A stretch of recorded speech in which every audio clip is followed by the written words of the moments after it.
Hey everybody, it's Gail, and today it is Vlogmas in July. And what is Vlogmas in July? Well, it's like Vlogmas, except it's in July, because rather than it being, here's all these cute little things we're doing around the house for Christmas, I show you stuff that I make, and I thought, it might be good for you guys to have time to make stuff that you might see me make that is Christmas themed, so, July.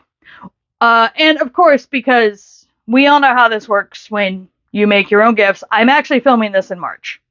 So, go me, I am a tiny bit ahead of schedule for this exact moment. So today, what I'm going to show you is the pieces to make this adorable wreath. And then I will show you the final product. And so, this wreath is from Gosyo Corporation, who makes Perio yarns. They're a Japanese yarn company with an enormous free archive that I will link down in the basement.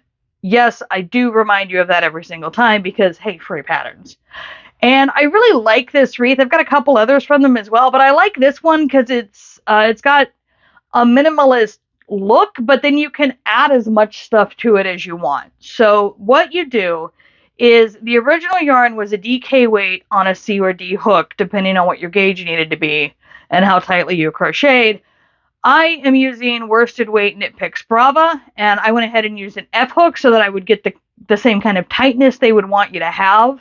But I didn't need to go all the way down to a C or a D. And what you do is you make 30 squares, you make 15 in color 1, you make 15 in color 2, and then you whip stitch them together, and you whip stitch two sides together, you stuff them like a pita bread, and then you whip stitch the final side together. And then, as it shows in the pattern photo, you whip stitch the corners together to make the overall vague tree shape it's going for. And then you sew on baubles or ornaments or whatever you want. If you want just the very simple triangles in Christmas colors, that's perfect. Me, we're going to bling this thing out. I have a little bag of like tiny fake Christmas presents from back when I bought a tiny fake Christmas tree from like the first or second Christmas we celebrated with a tree, which we've been together 20 years? Almost 21 years. But we didn't actually start, like, getting ornaments or a tree or anything until 2020. So, this was not so long ago that I should worry that these little gifty things have totally disintegrated in their bag. They're only 5 years old, so it's probably okay. But I'm going to go through that, and I'm going to sew them into place as it shows on the pattern photo, and then I will have a very cute Christmas wreath to put up in my house. But also makes a great gift. I don't know about y'all, but in my family, there's people who go nuts for Christmas decorations. I am one of them. There are people who would prefer not to, and I respect that. And but I figured since it's my first Christmas wreath I've ever made, this one stays with me. So I'm gonna go. This is the last triangle I need to whip stitch and stuff, and then I'm gonna go sew it all together, and then figure out how to lay it out if I want it on one color or if I want alternate colors, and then just sew a bunch more shit onto it. So good times. Be back in a minute. I have a surprise. I kept it tasteful. Imagine. Look at that.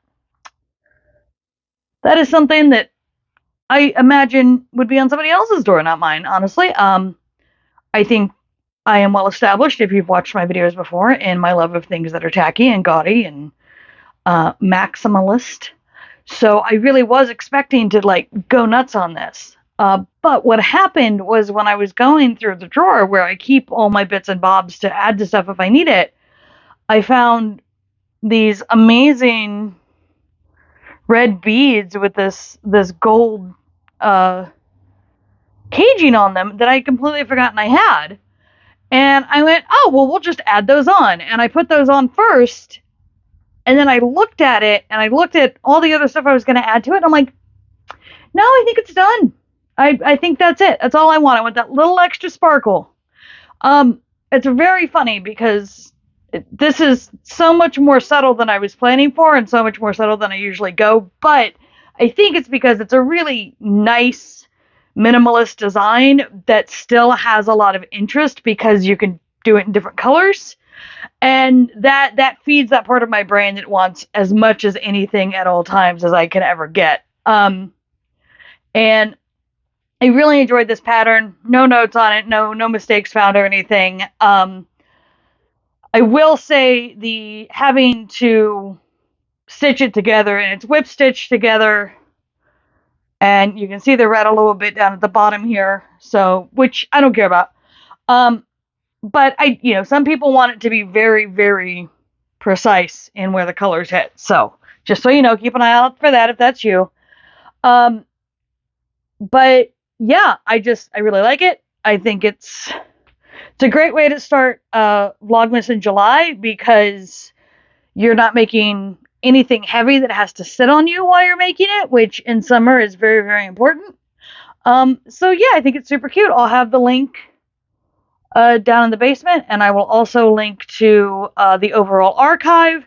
Again, the original yarn for this was a DK weight on a COD. This is a worsted weight on an F, which is a 3.75. So I don't want you to forget that mine's a little larger, because I went up to a larger hook to keep the stitches small on a larger yarn.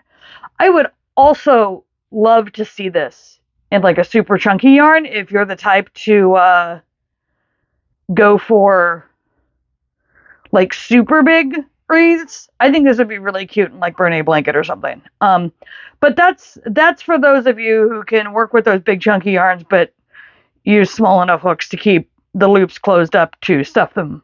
That's not me. I think you guys have like titanium knuckles or something. I really do. Anyway, there you go. Already partially for Christmas. So then the other 2 videos in July will also be Vlogmas in July. I might tack on a 4th video. We'll see. Depending on where I get with the other projects that are going to be put together for the holidays here. And yeah, that will wrap this one. So as always, if you enjoy what I do here, please like, subscribe, share, tell your friends, all that fun stuff. And I will see you when I see you.